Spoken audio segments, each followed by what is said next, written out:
What's up, guys? It's me, Jeremy, and today we're doing a vlog. It's been a while since I did my last one, but I think it'd be fun to do another one again. Anyways, today we're talking about diving in team fights, right? So for what diving is, just in case you don't know, say you're a champion like Diana, you use your Q on the enemy and then you use your ultimate and you just dive the enemy backline, dive their carries, try to burst them as fast as possible. And I want to talk about why diving is actually really bad.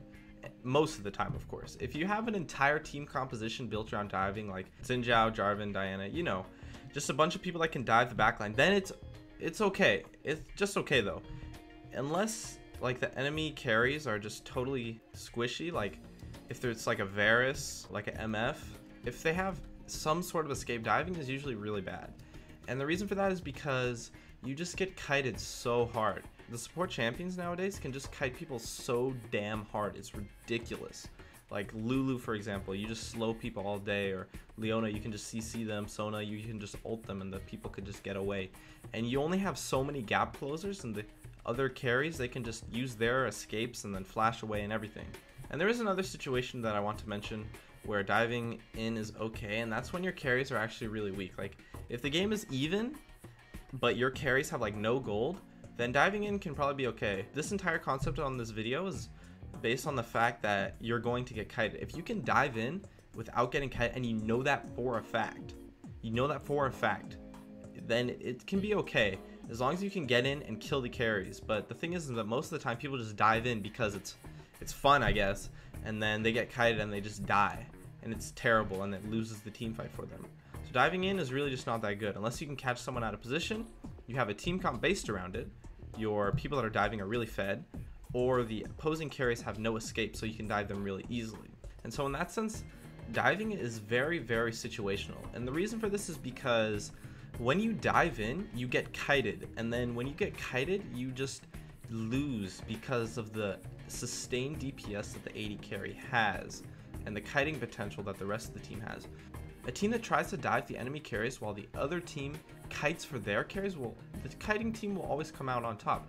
And the reason for that is because kiting is far more superior to diving. Because when you dive in, you just get insta-gibbed, and then it's a 4v5 now, because the thing is that when you dive in, assuming that the rest of your team has good positioning, then they're in the back line, then they're not going to be able to follow your dives up, because you're going to be diving in so far because you're chasing after the guy that flashes away from you, the enemy AD carry, the enemy AP carry that flashes away from you, and your carries are not going to be able to follow up that damage. So unless you can like 1v4, 1v5, or 2v4, 2v5, you're not really going to be able to do much, because the rest of your team is just going to try to catch up, because the opposing team is kiting the people that are diving, while your team is just trying to get into the fight because you dove in so hard.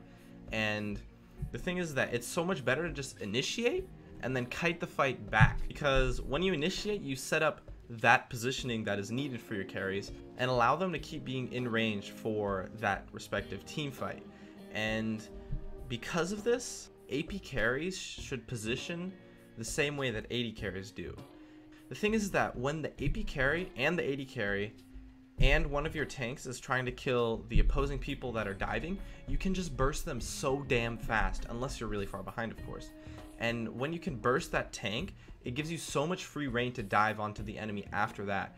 It's really just way better to just kite the enemy tanks, and then after you kite them, you want to dive the enemy carries. Right now, kiting is such a strong mechanic that so many team comps are based around it. Like, that's what makes support strong, is because kiting is a strong mechanic. And it creates a situation where you have to start the fight, because getting initiated on is really, really bad. Honestly, getting initiated on is definitely the worst way to start a fight, and is really not something you ever want to do, ever, because it just totally ruins your positioning.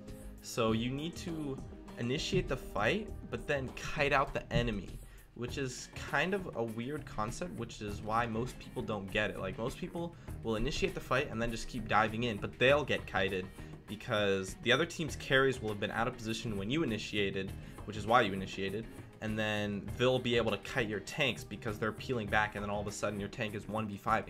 You can't 1v5 for that long. No champion in the game can 1v5 for that long. You can't do that much except get kited, and like, I guess you can zone them out a little bit, but they're still gonna kill you and hit you. And unless the rest of your team can totally follow up, and they really can't, because you don't want your AD carries to use their gap closers or their escapes to get in because team fights are so heavily decided by correct positioning and who positions correctly and who dies first and all that stuff. So you need to have your tanks initiate but then still help save your carries, because when you dive in, you're just getting kited.